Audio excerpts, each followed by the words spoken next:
detenido el 21 de julio de 2007. Desde el penal de Santiaguito, el joven Mazagua de 23 años cuenta que ese día, alrededor de las 7 de la noche, se encontraba en La Providencia, municipio de San José del Rincón, Estado de México. Yo en ese entonces era taxista y estaba en la base de taxi. 4 individuos abordaron su taxi e inició el recorrido. 10 minutos más tarde, al llegar al paraje conocido como el 14, Hugo frenó para bajar a un pasajero. En ese momento, una camioneta de la Policía Municipal de Villa Victoria cerró el paso al vehículo.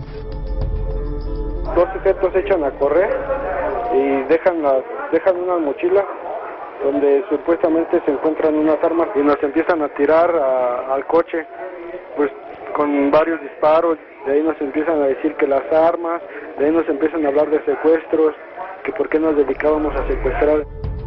Según narra Hugo, después de 3 horas de interrogatorio y golpes, alrededor de las 10 de la noche, él y sus 2 pasajeros fueron trasladados al Palacio Municipal de Villa Victoria.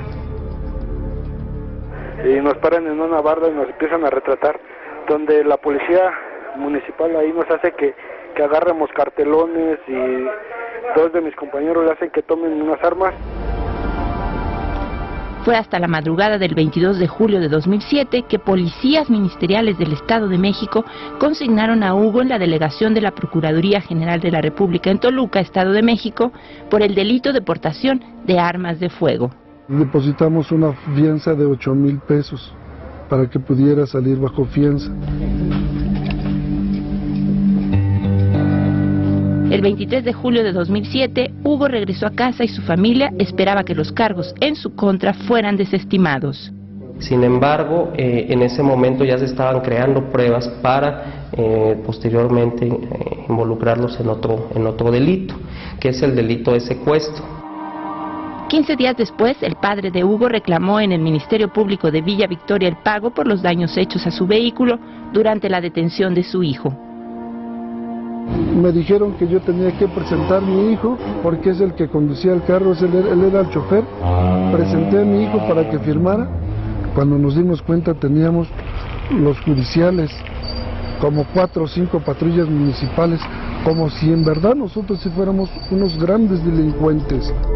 Hugo fue detenido por segunda ocasión. Las fotografías que le tomaron en su primera aprehensión fueron usadas por agentes ministeriales del Estado de México para mostrarlas a las víctimas de un secuestro ocurrido en marzo de 2007. Van con 2 víctimas de secuestro, dos menores de edad, y entonces le señalan que si pueden reconocer a Hugo. Y entonces lo que señala la Procuraduría es que en ese momento ellos reconocen a Hugo Sánchez como la persona que conducía un taxi en el cual fueron secuestrados. Según el expediente, al ser liberados, los menores secuestrados denunciaron el delito ante el Ministerio Público del Estado de México. En ese momento dijeron no poder reconocer a sus secuestradores. Después de que les fueron mostradas las fotografías. Y en este momento hay una variación sustancial de su declaración y ellos pasan de decir que no pudieron verles la cara porque todo fue muy rápido a señalar que reconocen sin lugar a duda a Hugo Sánchez porque le vieron en todo momento el rostro. Durante el juicio y en presencia del juez, las víctimas del secuestro se retractaron. Fue un careo con una señorita de nombre Laura Isidoro García. A principios dijo fue él porque a mí me dijeron que lo dijera. A mí me llevaron unas fotografías en un celular en donde me las mostraron, que dijera que Hugo había sido, y ya empezó a decirme que la perdonara. Según el muchacho se basaba que porque la muchacha le había dicho a él quiénes eran, porque supuestamente él todo el tiempo estuvo amarrado vendado de los ojos, él no vio nada. Yo me pregunto qué más pruebas quería un juez. Ni la retractación de las víctimas ni los testimonios que señalaron que Hugo estaba con ellos en el momento del secuestro evitaron que el joven fuera sentenciado en 2009 por este delito a 37 años y 6 meses de prisión. Las fotos tomadas a Hugo y el informe de los policías ministeriales fueron determinantes en la sentencia.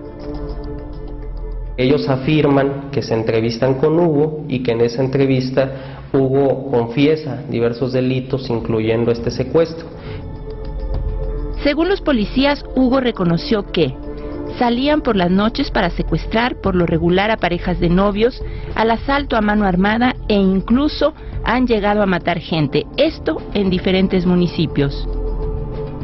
El testimonio de los policías Rafael Gil Salgado, José Samuel Rojas Gutiérrez y José Carlos López Bringas fue también el sustento principal para sentenciarlo a 5 años de prisión por portación de armas sin licencia y de uso exclusivo del ejército, delito por el cual Hugo fue inicialmente detenido. Los 2 amparos promovidos por Hugo y su defensa están ahora en manos de la Suprema Corte. Esperan que el fallo les sea favorable y se le reconozca su inocencia. Que sí también se les hiciera una investigación a los agentes ministeriales que les encomiendan un trabajo y jamás lo realizan como debe de realizarlo. La Suprema Corte podría determinar la inocencia de Hugo y que en su proceso se violaron garantías constitucionales y por lo tanto determinar su inocencia.